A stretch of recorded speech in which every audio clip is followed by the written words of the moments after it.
কখনো কখনো মনে হয় বাবাকে গিয়ে জিজ্ঞেস করি, জীবনে একসাথে এত কিছু কি করে করলে, আমাদের বড় করলে, নিজের কেরিয়ার তৈরি করলে,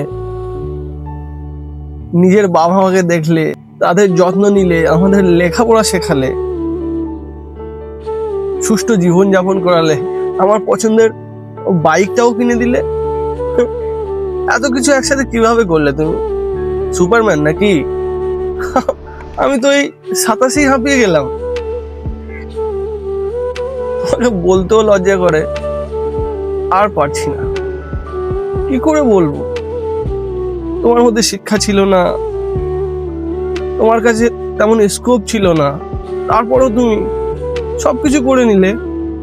আমি লেখাপড়াও শিখেছি, ছোট স্কোপও পেয়েছি, কিন্তু তোমার মতো এতগুলো দায়িত্ব তো ছাড়ো, গোটা কয়েকটা দায়িত্ব আমি পালন করে উঠতে পারছি না।